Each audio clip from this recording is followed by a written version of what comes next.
Hello, good morning. HR Vinayak Sadgare giving a treatment of the acupressure, acupuncture, massage for मान कंबर गुड़घे दुखी कंधे दुखी स्पॉन्डिलिटिस साइटिका पैरालिसिस के ऊपर एक्यूप्रेशर एक्यूपंक्चर मसाज गर्म शेक स्टीम बाथ के यशस्वी उपचार गर्दन कंबर घुटने का दर्द shoulder paining spondylitis sciatica paralysis Parkinson के ऊपर एक्यूप्रेशर एक्यूपंक्चर मसाज गर्म शेक स्टीम बाथ के यशस्वी उपचार दिए जाते हैं।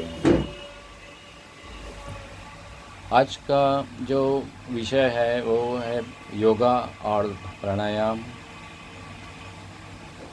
योगा और प्राणायाम और सूर्य नमस्कार के बहुत फ़ायदे हैं। योगा और कपालभाति प्राणायाम करने के बाद कोलेस्ट्रॉल कम होता है, ब्लड प्रेशर कांस्टेंट रहता है और दोनों आँखें, दोनों कान, ब्रेन और गर्दन का दर्द और हार्ट और दोनों किडनी के ऊपर इसका बहुत अच्छा इफ़ेक्ट होता है। लास्ट 40 ईयर से मैं कपालभाति प्राणायाम और सूर्य नमस्कार करता हूँ। इसके फ़ायदे बहुत है। स्टेमिना बढ़ता है, इम्यूनिटी पावर बढ़ती है और हार्ट के बारे में, ब्लड प्रेशर के बारे में जो भी कुछ प्रॉब्लम है, समस्या है, वो रहती नहीं है। लास्ट 40 ईयर्स से मैं प्राणायाम और सूर्य नमस्कार करता हूँ। इसके लिए इसका इतना फ़ायदा होता है।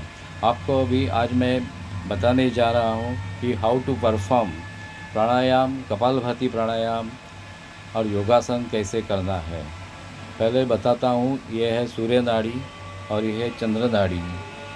सूर्य नाड़ी की एक नॉस्ट्रिल बंद करके लेफ़्ट साइड से, चंद्र नाड़ी से हम लोग श्वास प्रश्वास कर सकते हैं।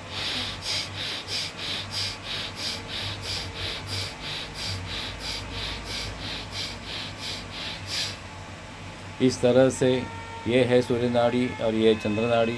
इसके बाद में चंद्र नाड़ी बंद करने के बाद सूर्य नाड़ी से श्वास प्रश्वास करना।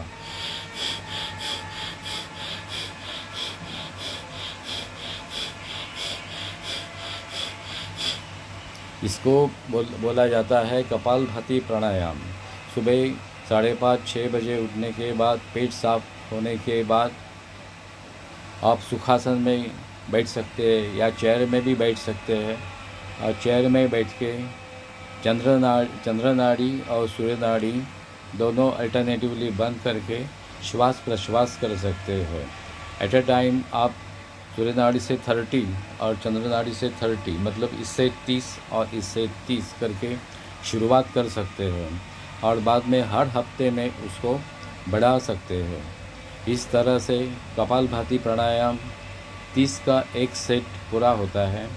ऐसे आस्ते आस्ते हर हफ्ते में, एक वीक में थोड़े थोड़े प्राणायाम, 10 प्राणायाम या 20 प्राणायाम आप कर सकते हैं। आस्ते आस्ते बढ़ाना है, कोई घाई और गर्दी नहीं करना चाहिए।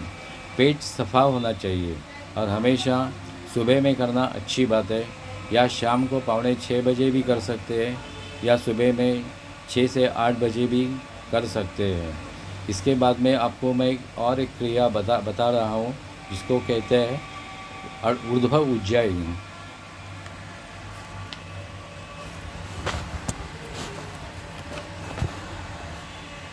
तो कहते हैं ऊर्ध्व उज्जायी।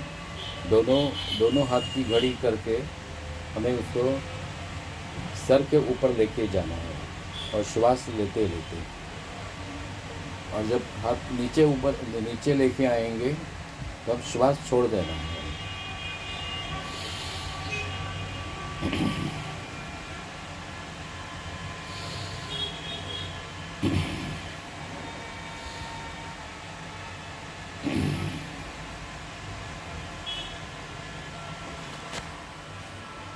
इस तरह से हम ऊर्ध्व उज्जायी कर सकते हैं। 10 का एक सेट करने के बाद विश्राम लेना है। इस ऊर्ध्व उज्जायी के वजह डायबिटीज़ कंट्रोल में रहता है, कोलेस्ट्रॉल भी कम हो जाता है और हमारा ब्लड प्रेशर भी कांस्टेंट रहता है। ऐसे इसके फ़ायदे बहुत हैं। इसको कहते हैं ऊर्ध्व उज्जाई।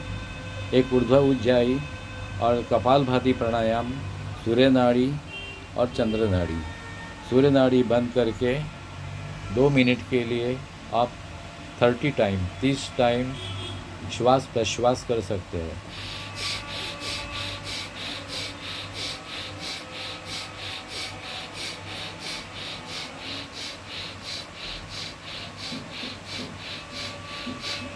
इस तरह से मैंने 30 श्वास प्रश्वास चंद्र नाड़ी से किए।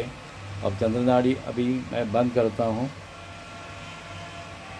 और सूर्य नाड़ी से श्वास प्रश्वास करता हूँ।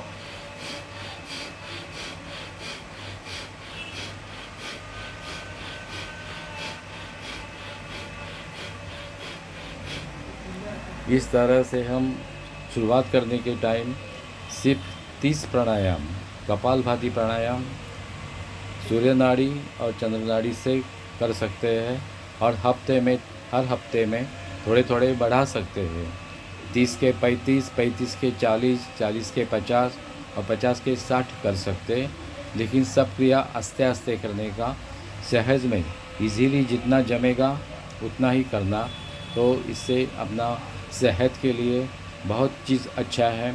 कार्डियोलॉजिकल प्रॉब्लम नहीं रहते हैं, ब्लड प्रेशर कांस्टेंट रहता है, हाई बीपी नहीं होता है, कोलेस्ट्रॉल कम हो जाता है और दोनों आँख, दोनों कान, ब्रेन, नॉस्ट्रिल और हार्ट, हृदय के बारे में कोई समस्या होगी तो निकल जाएंगी।